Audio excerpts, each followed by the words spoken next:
That morning, Stillwater wore a thin veil of fog. It looked like a giant gray blanket laid over the water. A light breeze made tiny ripples. The sound of oars in the distance was like nature's slow heartbeat. Inside the little log cabin I'd built with my wife, everything felt peaceful as usual. When I smelled fresh roasted coffee filling the kitchen, I grabbed my old ceramic mug and stepped out onto the porch. The warmth of the coffee spread through my palms while the cold lake fog kissed my cheeks. At 68, I thought I'd found paradise, a humble cabin, a small boathouse we'd built by the shore, and my wife Linda's memory woven into every plank of wood. But just as I was about to sit in my usual wooden chair, my eyes stopped on a bright orange patch on the boathouse door. Against the silver fog, it looked like a nasty sore, ruining the peaceful view. My heart dropped. I set the mug on the railing and walked over slowly, each step feeling heavier. The sign wasn't taped up. It was nailed right into the wood, the very wood Linda and I had painted together more than 10 years ago. My hands shook as I pulled the nail out. It screeched dry and left an ugly hole in the door. The paper flapped in the wind, but the bold text hit me straight in the face. Lakeside Ridge Homeowners Association. Final notice. Unpaid HOA dues. Demolition scheduled. In that moment, my throat tightened. I'd never been part of any HOA. My grandfather bought this land back in the 60s, and the papers were still in the filing cabinet. And now someone was claiming they were going to tear down the house I'd built with my own hands and the love of my life. Right then I knew this wasn't some simple mistake. This was a declaration of war. Faced with that threat printed on the orange paper, I dropped down onto the wooden steps. The chill from the morning fog seeped into my knees, but in my head, memories came rushing back. I'm Harold Grant, 68 years old, a retired electrician. My life's never been fancy, but I always thought I was lucky. 30 years ago, my wife Linda and I laid every brick, nailed every board, and built this little cabin. It wasn't just a home. It was the result of love, sweat, and countless weekends filled with laughter over a messy toolbox. Right after our wedding, Linda looked at me with that steady gaze and said, "If we're going to spend a lifetime together, we should build a home with our own hands. Do you agree?" My heart pounded, because in that moment I knew I'd found not only a gentle soul, but a strong one too. We chose this piece of land by Stillwater Lake not because it was cheap, but because my grandfather stood here back in 1962, looked out over the still water, and said, "This will be where our family takes root." He bought the land, passed it to my dad, and finally to me. Every generation left something behind here, from my grandfather's faded photo holding up a winter catch to the maple trees my dad planted along the path. Linda passed away 7 years ago after a long illness. Since then, this cabin has been the only place that keeps her close. I still see her in every beam of wood. The kitchen table still carries a stain from the paint she once spilled. The bedroom window still has the blue curtains she insisted on, even when I complained they were too bright. Every morning, I keep the ritual Linda loved: brew strong coffee, step out on the porch, and watch the fog lift off the lake. Sometimes, I swear I still hear her voice. "See that, Harold? This place is so peaceful, nothing could ever touch it." And right after that imagined echo, my chest aches, because that peace is now under threat. Time moves slowly out here. In summer, kids laugh at cabins down the shore, dogs bark, and motorboats hum past. In winter, snow blankets the boathouse. The lake freezes solid, and old men like me drill holes for ice fishing. This little community isn't rich, but it's close-knit and honest. I always thought I'd spend my final days here, with good neighbors and memories that can't be replaced. And then, with just one orange paper, it all felt like it was crumbling. Right before that orange paper showed up, my life wasn't anything special, but it was enough to make an old man like me feel content. Every day I woke up around 5:30, just as the eastern sky turned soft pink. I'd grind coffee with the old hand grinder Linda used to joke it was the morning torture machine because of the loud squeaks. Then I'd take my mug down to the boathouse, sit in the wooden chair I built myself, and watch the fog slowly melt away over Stillwater Lake. As soon as the first sunlight touched the water, fish splashed below the surface, and gulls started circling overhead. I often whispered to myself, "Linda, do you see how beautiful this is?" And for a quiet moment, It almost felt like she was sitting right there with me. Around 7, George Miller, my neighbor who's a little older than me, would walk by with his golden retriever. He'd wave and boom out, "Harold, are the fish biting this morning?" I'd usually laugh and reply, "If I catch anything, you'll be the first to know, George." Sometimes Helen Carter, the widow who lives down at the end of the road, would stop by with a basket of fresh-baked pastries. She'd always say, "You can't drink coffee without something sweet, Harold." Little gestures like that made me feel like I truly belonged to a community small, but close. Each season had its own rhythm. In fall, the lakefront glowed with red and gold maples, and the Lopez kids would run around collecting leaves for school crafts. In winter, snow piled high, and a few of us old guys would drill holes in the ice to fish, sharing the catch with our neighbors. And in summer, we'd gather by the shore to grill meat, crack open cold beers, and laugh loud as the sun set late. To me, this cabin wasn't just a house. It stood for hard work, for family love, and for the bond one shared with the people around this lake. I believed nothing could ever break that rhythm of life. But as I soon learned, sometimes peace takes only one person hiding behind the word rules to turn it into hell. Right after pulling that orange paper off the boathouse, I just stood there, frozen, clutching the nail like it was proof of a crime. The wind off the lake picked up, flipping the edges of the paper back and forth with a scratchy sound that made my skin crawl. I opened it. The words hit me straight in the face. Lakeside Ridge Homeowners Association final notice. Unpaid dues, $11,740.26. Violations: unapproved siding color, non-compliant dock maintenance, exterior paint not in harmony with community standard. My throat tightened. I muttered under my breath, "What does that even mean? I've never been in an HOA." Then my eyes landed on the last line. My heart almost stopped. Deadline: 3 days.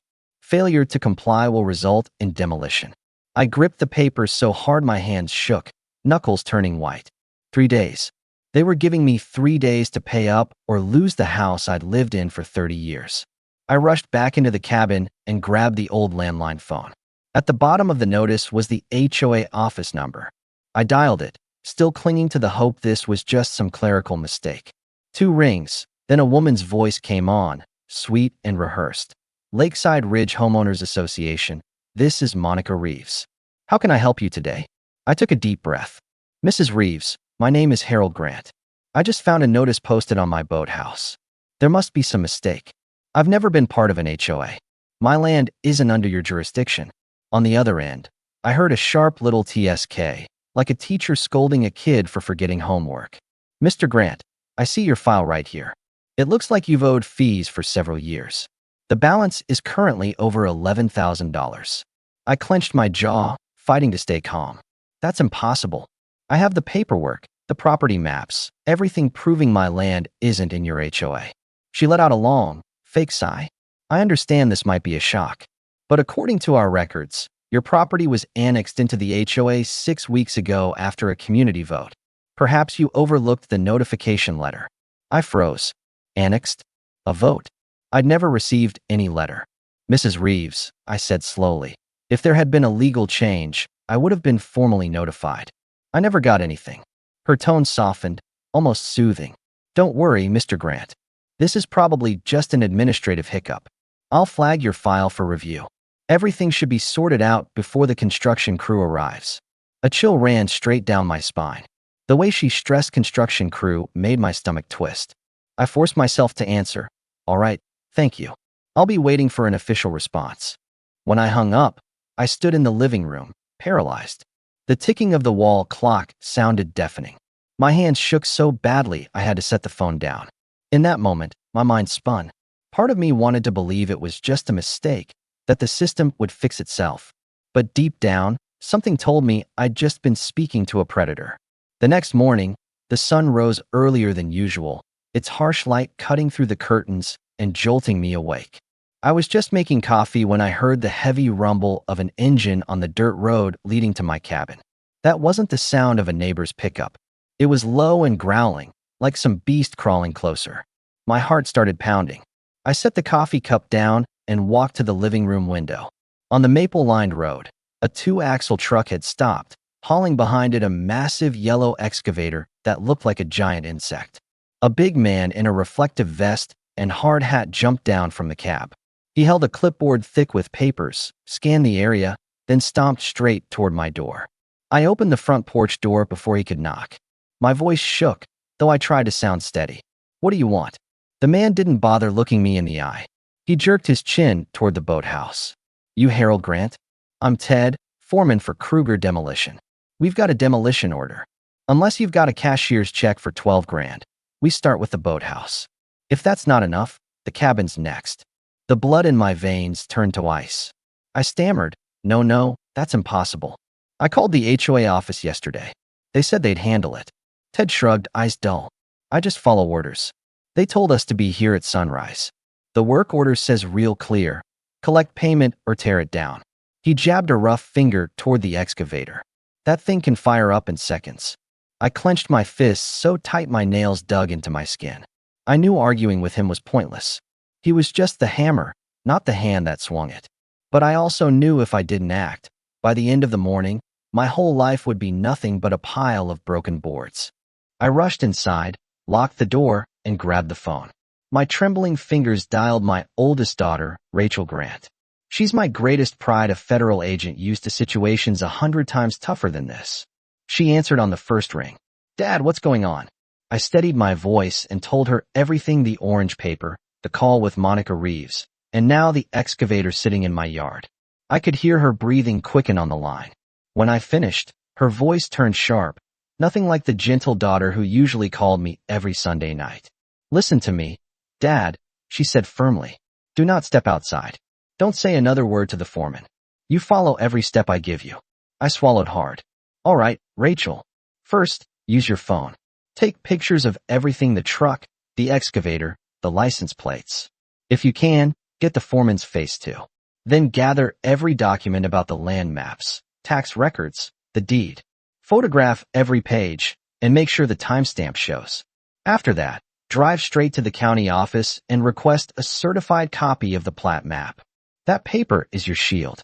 She paused, her voice softening but still steady. "Dad, I love you. Right now, you need to act like an agent. Treat this as your mission. Got it?" In that moment, my heart pounded, but not from fear. I had a plan. I had a mission. And most of all, I had my family at my back. Right after my call with Rachel, I did exactly what she told me. I snapped photos of the excavator, the truck, even the foreman leaning against the cab, smoking. I gathered every deed and land record, then drove to the county office to get a certified copy. That paper with the red seal felt like a shield, letting me breathe for the first time in hours. But the relief didn't last. When I got back, another surprise was waiting at the cabin gate. Right at the entrance, a massive red dumpster blocked the road. Rusty and hulking, it left no space for me to drive through. Spray painted on the side in sloppy white letters: "Property of Lakeside Ridge, HOA Debris Removal." A cold shiver ran down my spine. They didn't just want to tear down my home. They wanted to trap me on my own land. If an ambulance needed to come, it couldn't even get in. I climbed out of the car, took pictures with my phone, and made a note in the app. 5:32 a.m. dumpster blocking entrance, HOA logo visible. Rachel had drilled it into me. Every detail must be recorded. The truth is your strongest weapon. As I stood there, confused and angry, my youngest son Michael called. He's a federal postal inspector, sharp-tongued but calm under pressure. His voice carried a mix of sarcasm and steel. "Dad, this is intimidation tactics. They want you scared enough to sell. Just stay patient. I'll handle the rest." Minutes later, Michael called Greg Marshall, the HOA treasurer, and put it on speaker so we all could hear. Greg's voice came groggy, half asleep. "The dumpster? Easy fix. Your old man pays up, it disappears. Otherwise, we've got plenty more tricks." Michael played along, pretending to cave. "Mr. Marshall, my dad's old. We figure maybe selling the house is the only way out." Greg chuckled, smug. "Now that's smart. We'll make him want to sell. Trust me, it's cheaper than fighting us." My fists trembled with rage and resolve. We had him. Proof from the treasurer himself admitting the harassment campaign to force a sale. But the HOA wasn't done. The next night, I got a call from my neighbor George Miller, the same friend who always walked his dog past my cabin. His voice shook with anger. Harold, get on Facebook. They just posted a picture of your cabin. Says property in violation non-compliant. And they tagged you by name. Everyone in town is reading it. I opened my laptop. There was my cabin, captured with a telephoto lens. Underneath, bold letters screamed, "Violation notice subject, Harold Grant." Like I was some criminal paraded through the village square. My chest tightened. My throat closed up. They weren't just after my property. They wanted to strip me of my dignity. But their plan backfired. That same night, my phone wouldn't stop ringing. First, George again. They fined me $500 for a garden gnome. Said it didn't match the natural landscape. I was furious. Harold. Then Helen Carter, the widow down the road, her voice trembling. They cited me because my doormat was half an inch too wide. I thought it was just me. Turns out, we're all targets. An hour later, Luis and Emily Lopez called. Harold, they fined us over our son's red tricycle. Said it clashed with community aesthetics. They're even going after kids' toys. We're losing it. In that moment, I realized I wasn't alone. I looked at the stack of papers, at the county seal stamped in red, and something surged inside me. If I backed down, they'd crush my neighbors next. This wasn't just my fight anymore. Right then, I knew the HOA had made their biggest mistake. They turned one isolated old man into a rallying point for an entire community. Right after the neighbors started speaking up, my kitchen turned into a command center. The old wooden table, the same one where Linda used to set out Christmas cookies, was now buried under files, laptops, and a portable printer. My daughter Rachel spread papers across it like an agent prepping a case file. She looked dead serious and said, "We've got proof of harassment. We've even got a recorded confession. But if we're going to take them down, we need to find the real motive money." She fired off a Freedom of Information Act request to the state agency that oversees HOAs. A few days later, a thick packet hit her inbox. Rachel printed everything out until the table was covered in paper. Meanwhile, my son Ethan, who once worked in Homeland Security, stood by the window with his arms crossed, keeping an eye on the road outside. He didn't talk much, but I knew exactly what he was doing, mapping out a security perimeter in his head. Old habits die hard. Then there was my youngest, Michael, his eyes lighting up as he scanned spreadsheets.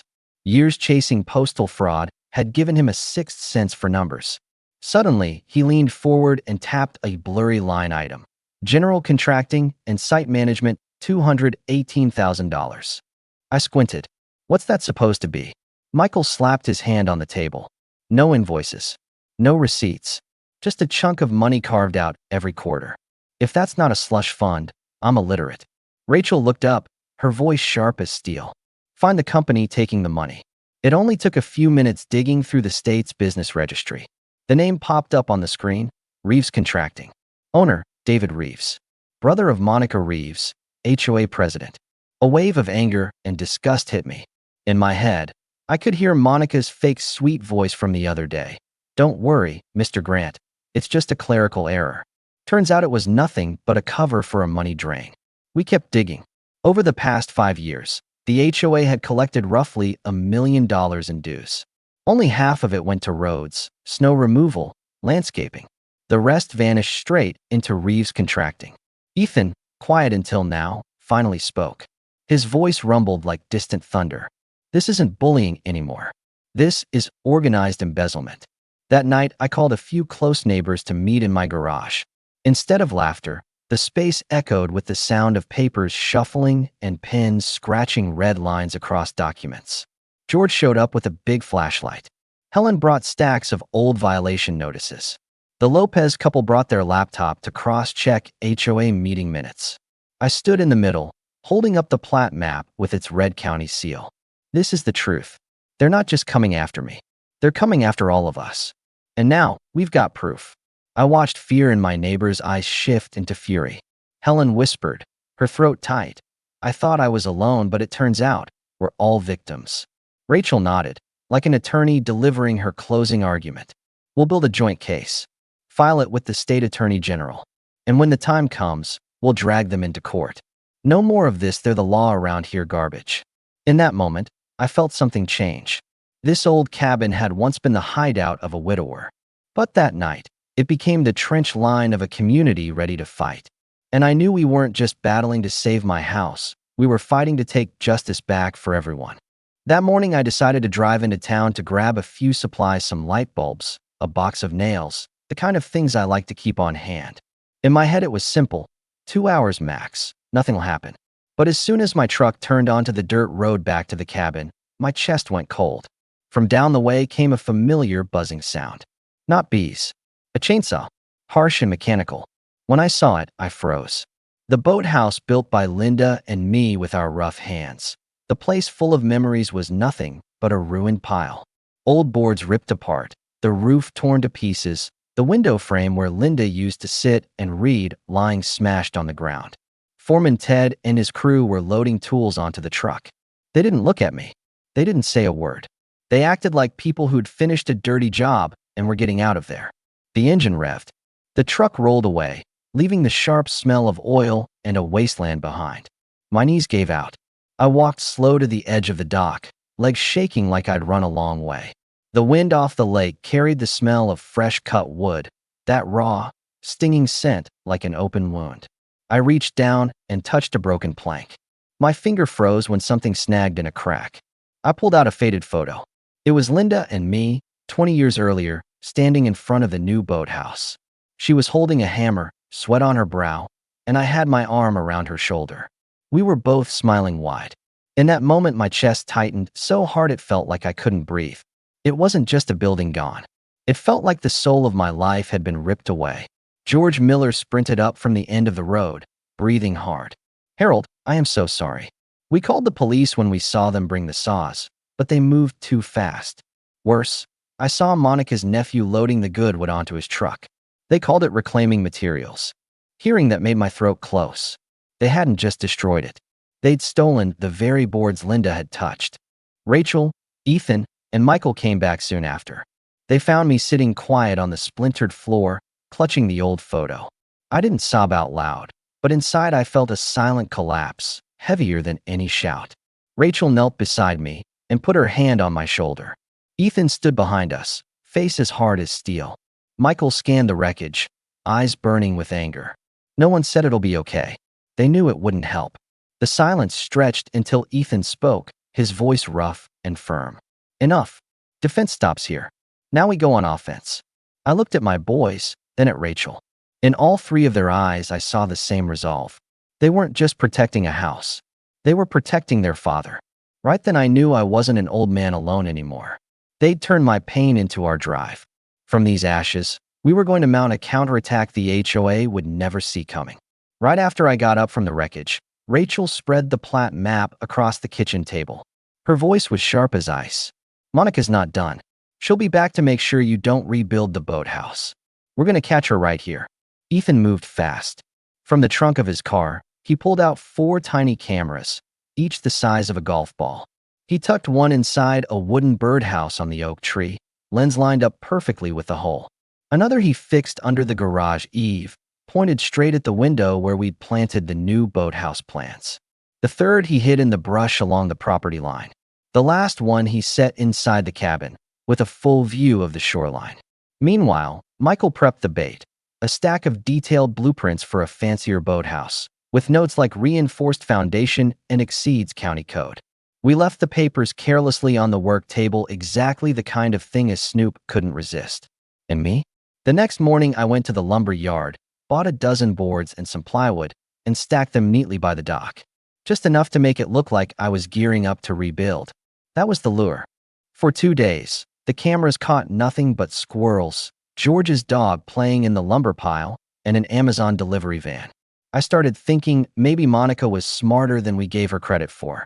But on the third morning, at exactly 11:30, Ethan's phone buzzed with an alert. He held up the screen, clear as day. Monica Reeves. White blouse, clipboard in one hand, phone in the other, walking quietly down the road to my cabin. She stopped at the boathouse ruins, snapped pictures of the debris, then crept straight to the garage window, pressing her face close to see the blueprints inside. I looked at Rachel, my chest torn between nerves and fire. "What now?" Rachel gave a small nod. "Wait, let her incriminate herself." As Monica raised her phone to snap the plans, the crunch of tires on gravel split the air. Two black SUVs rolled down the driveway. No hubcaps, blocking her exit. She spun around, startled. The confidence drained from her face, cheeks flushed red. Doors swung open. Three federal agents stepped out in black suits, moving sharp and fast.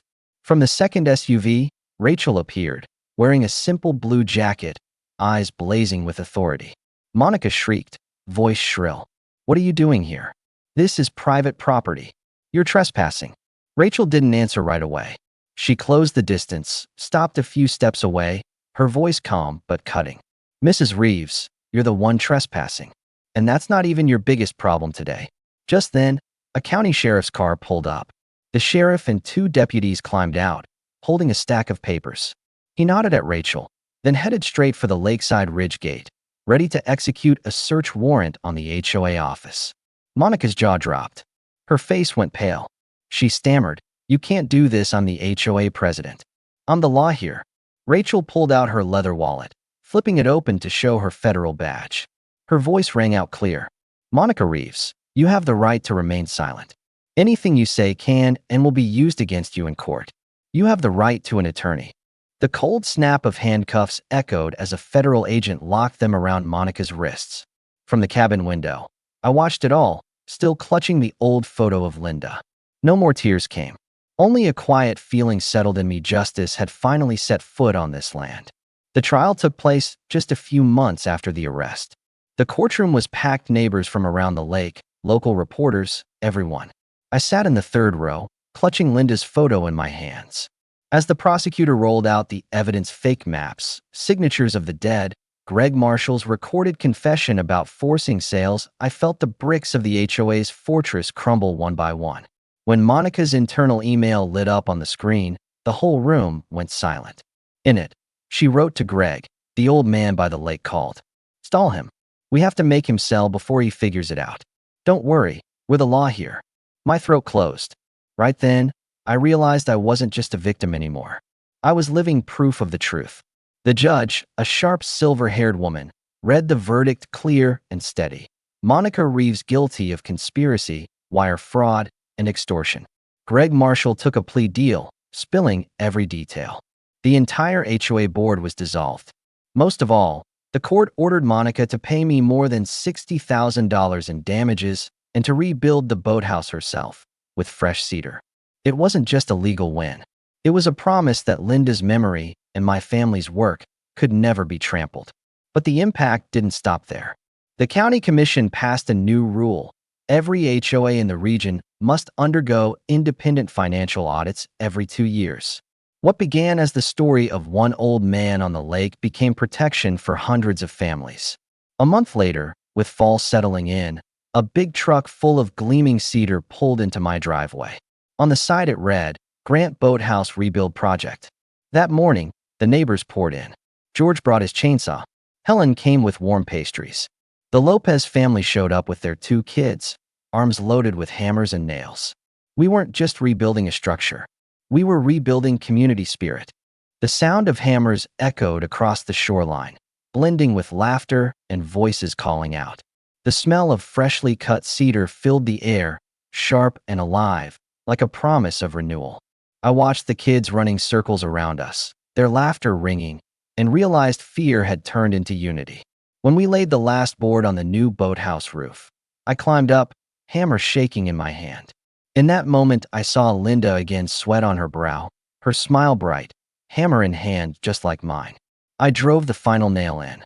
The sharp crack echoed across the still lake. I stood tall, looking out at the water.